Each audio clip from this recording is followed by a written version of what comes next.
Hello everyone. How are we doing tonight? This evening, I should say. No camera today. I just resetted. That's not a word. I just reset my computer and have not yet implemented the settings for it. So, do apologize, but you won't be seeing my pretty face tonight. How we doing? Can you guys hear me all right?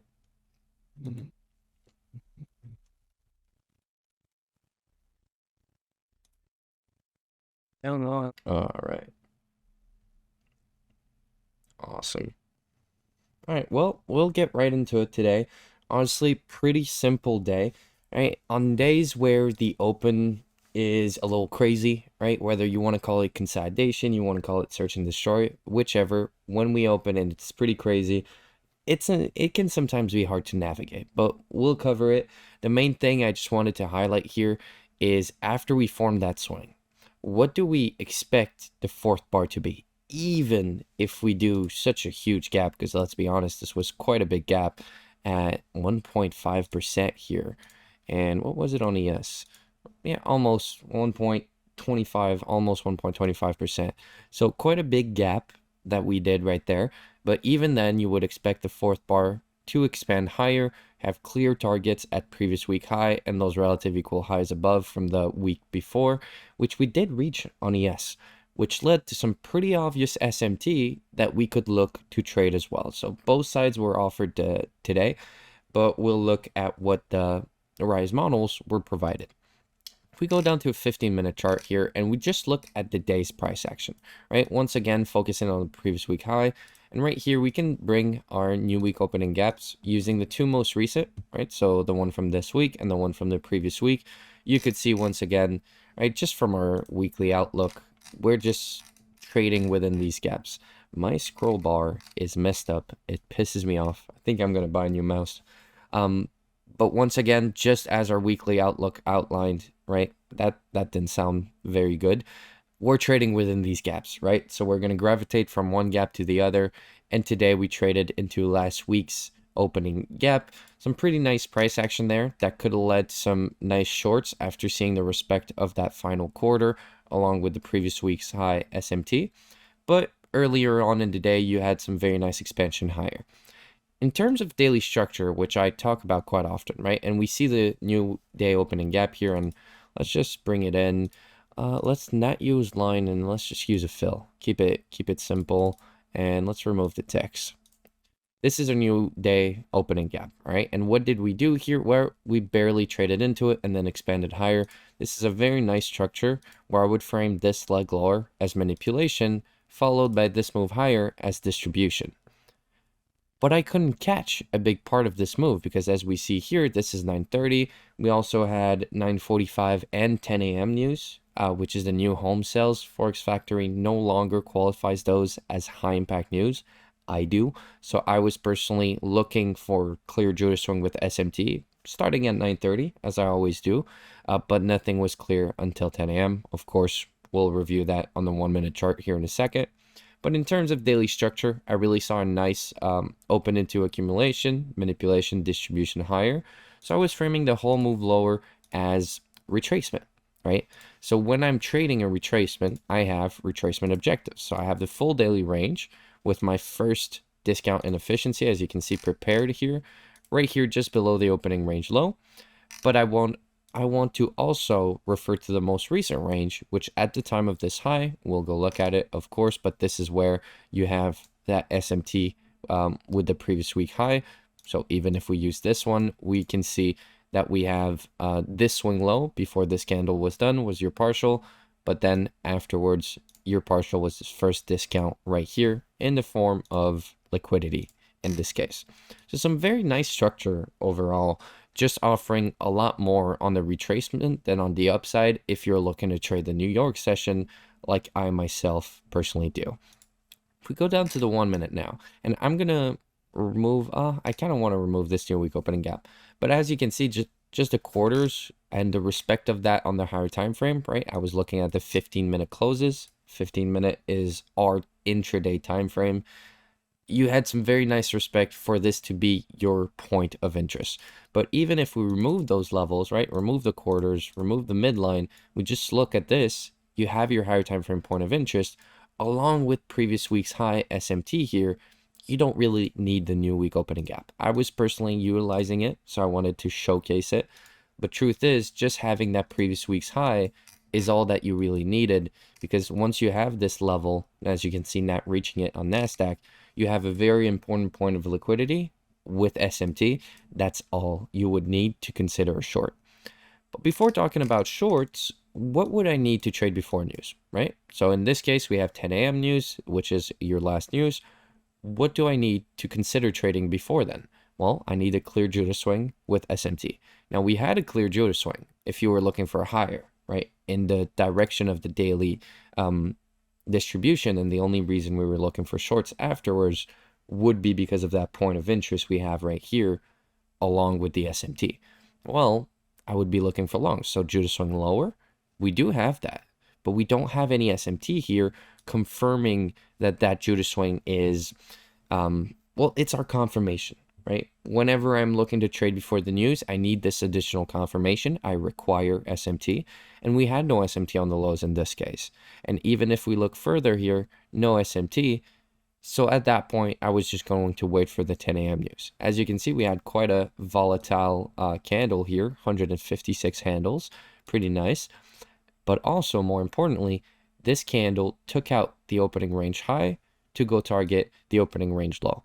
I also like to refer to the first hour and not just the first 30 minutes here. And if we use these, you have a very, very nice framework, right? You'll see it if you go to, if you guys are Rice Statistics users, right? You have the opening range, which is the first hour trading. Now, the names can get quite confusing here, and I can't help you there. Initial balance, opening range, this 30-second opening range, and whatever other names people have for it these days. It's different for everybody. That's the truth. All of these range in my book have valuable things. For example, I'll never use the deviations of this 9:30 to 10:30 range. But if I'm using the first 30 minutes of the day, then of course I would love to use range deviations off of this to get some high probability high and low of session. This is all based on data. We'll get into it probably deeper on another day. But just for today, I'll refer to the 1 hour, and this is where I use purely liquidity and look for full reversal of us after 10:30, targeting one of these sides. As you guys can see, we took out opening range high and then went for opening range low. This is what took me to skip this short. But I like to go over it anyways, because when we're looking at it from a fully mechanical perspective, you have your news, right? You took out liquidity right here. So you don't need to justify going higher from this point on. Then you expand lower and you form a breaker block right here, right? We have a swing high to a swing low followed by manipulation. And once we break back below the swing low, you have a breaker block here. So you have your breaker block, you have your context from the news, right? At this point in time, it's important to mention that at the news is where the SMT came from previous week's high. So at that point, you have everything you need to start framing shorts, right? And this is a unicorn. This is your first unicorn that aligned. Why would this snap be a valuable trade? Because your partial would be at opening range low. There's no way to go about it. And even if you would use the 5-minute range, right? This is the level that you would be targeting right here. So I need more risk to reward. This is not a trade that is worth my while, right? You can justify taking your partial at opening range low, 100%. But you can't justify taking it with such little risk to reward. And if we look at the other entry up there, it is barely qualified, right? You have to look two ticks below opening range low. And this is something you could justify. Now, is it a good trade? Not in my book. It's forcing it a little bit, to be fair. And honestly, knowing the data about data high and data low, right? So this opening range high is also data high, right? The high from the news. And then you took out data low here. This is just a telltale sign that we're going to go higher to this data high. It's a very high probability framework that we analyze in the economic news analysis of Rice Statistics. So I would never look to trade against it. But is it a valid setup? Yes, it's just a bad one that I would like to filter out. But mechanically speaking, it is a setup, so I did want to mention it, showcase that yes, it is a valuable setup at this point. Well, not a valuable, but a correct setup that would have led to a loss. So I did want to mention it still. A true setup that I personally took this morning and would definitely be the one and only setup for today in my book is this one. So you have the opening range high, you took out data high, you can now look to shorts. You still have that SMT, right? Previous week high is all the way up here. Everything is valid to look for short here. The only thing you'd be missing is some more recent SMT, but to be fair, you don't really need it. And you also, if we look right here, had it from that data high specifically. So, I mean, it can't get more perfect of a setup than this other than the entry, which wasn't the prettiest, but we'll go look at it. Personally, I took this entry right here. Now, you guys know that a swing high to a swing low is a breaker block. So this is a breaker block. It is quite hard to see on a 1 minute because you're like, no, but this candle is a swing high. Okay, cool. Until you go down the time frames and you can visualize that same range. Now, previous week low is a bit of a pain in this time frame. I might want to look at implementing something for this. But if we look at the structure on a 15-second chart, for example, what did we do? Well, of course, we expanded higher at first, and then we formed a range from a swing high to a swing low. And even on the 15-second chart, this candle is entirely a range. So you have your range for your breaker block. It's just a little hard to spot on the 1 minute. If a student would come to me and tell me they didn't see this trade, well, not the framework, but specifically the entry, I would allow them. I'd say, you know what? It's okay. It happens. It's a little like this one right here, right? This is a swing low, swing high to a swing low. This is a valid breaker block. But on the 1 minute chart, you might say, well, this is a swing high, but this is the low of the candles. It's a little hard to spot. But if you go down the time frames, then it's a lot easier to see the symmetry of it.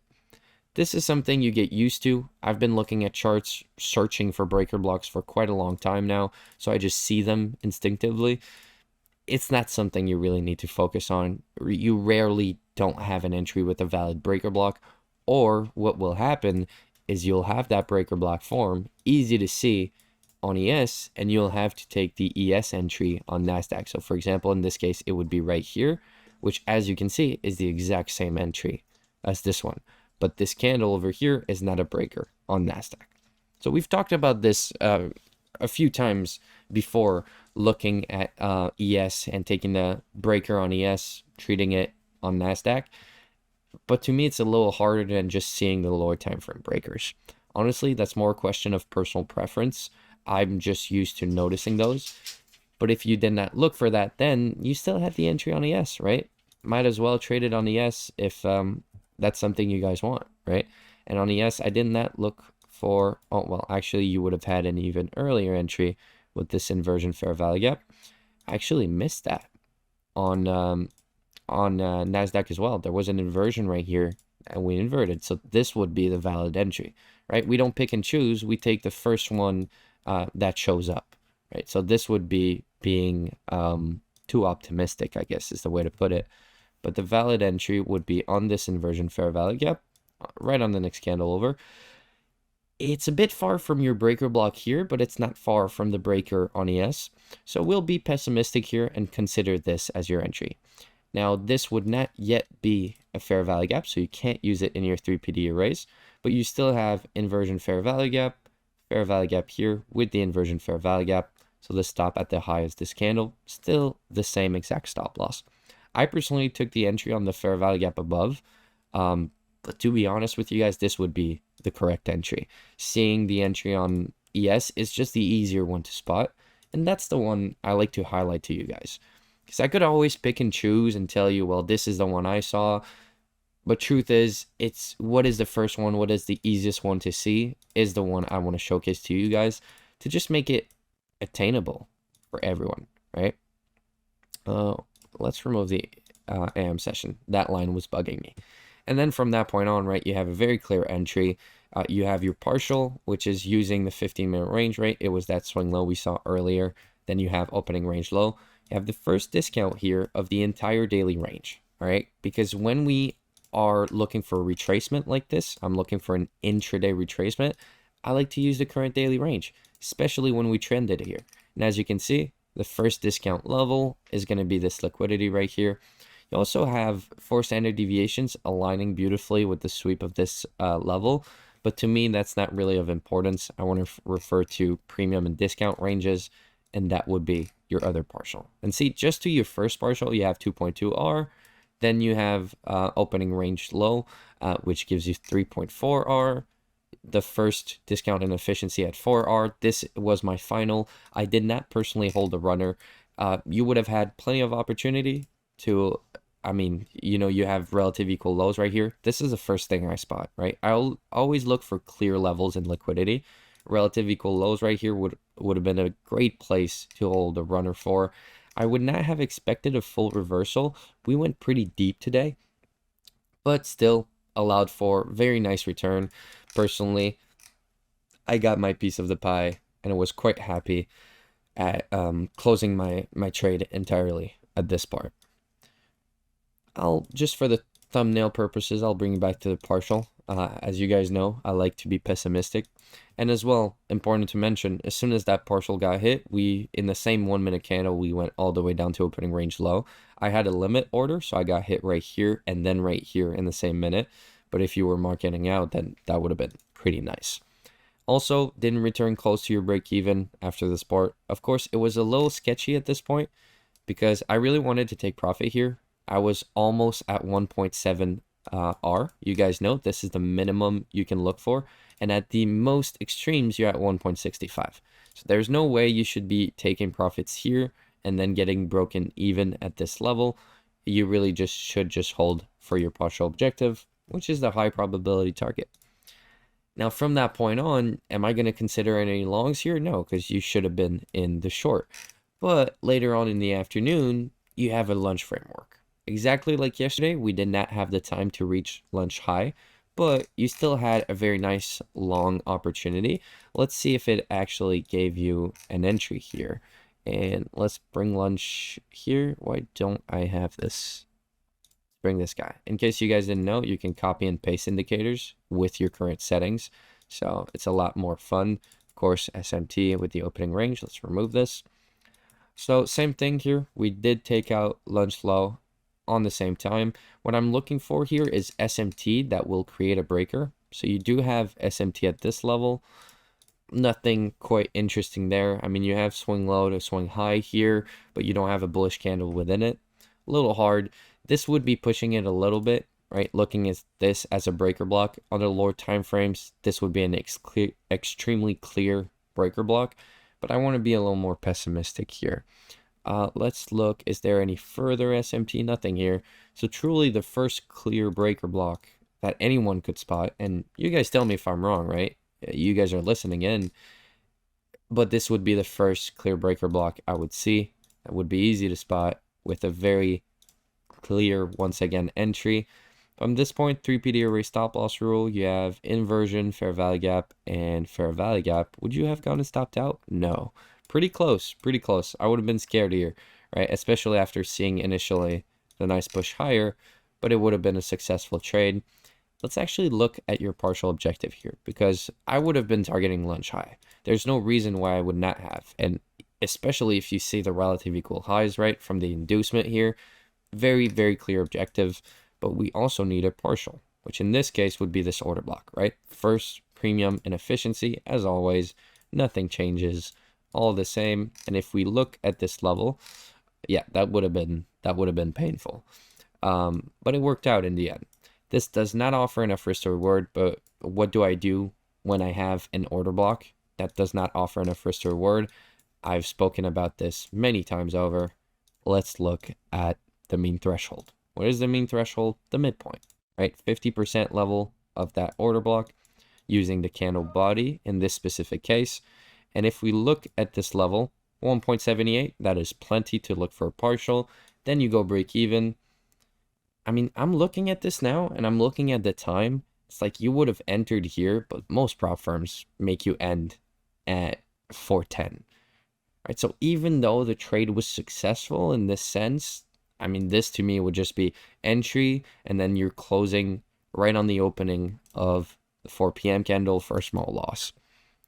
I could be optimistic and say, well, some people trade on live accounts. They can hold overnight into settlement. But even then, I myself have my live account and I have a separate account for swing trading because I don't trust the overnight margins. I really hate them. And I don't want to be margin called and blow the account. And if you're on prop firms anyways, I mean, I know Top Step has a 410 rule. I know there's no overnight trading on Apex. So for me, my rule was always to close at 4 p.m. right on the open of the candle. So it would be a small loss in this case. Truly the opportunities in my book light in the morning short. Very beautiful trade. If you don't care for news and you traded beforehand, we also had a long here. But as you can see, it would have been a very hard trade to hold with all this consolidation leading to, well, I mean, it did reach 2R. So I can't say leading to barely any return because it's still quite a good trade. But that would have been extremely hard to hold. And there is no way I'm not going break even, at least at some point during this trade. So just not a trade I would consider. Small loss if you took that bad trade, which, as I said, this is a bad setup. It is not an A or A plus setup. There are too many things that are wrong with it. Not enough risk to reward. Clear liquidity above. Pretty hard trade to take. But if you did take it, you would have gotten your 1R loss back from this beautiful trade that you could have held on to multiple R multiples. Do you guys have any questions? Right? We went over it pretty quickly. I'm trying a more structured approach, but I'm open to answering any questions. Maybe you guys took a trade today that you were curious about. It doesn't have to be about the Rise model. Of course, if I'm doing these reviews, I'll do them through my perspective and the model I personally trade, but I'm willing to answer anything. And when I see no one typing, this usually means it was all clear. So give me a quick thumbs up if that was pretty clear. Once again, no camera today, guys. Do apologize. We'll have it back up for tomorrow. All right. Well, we'll call it a day then there. I don't know what I just said. I'm not going to lie. We'll call it a day then there. That was a little special. But on that note, you guys have a great night. We'll see each other tomorrow. Good luck in your trading. Talk soon, guys.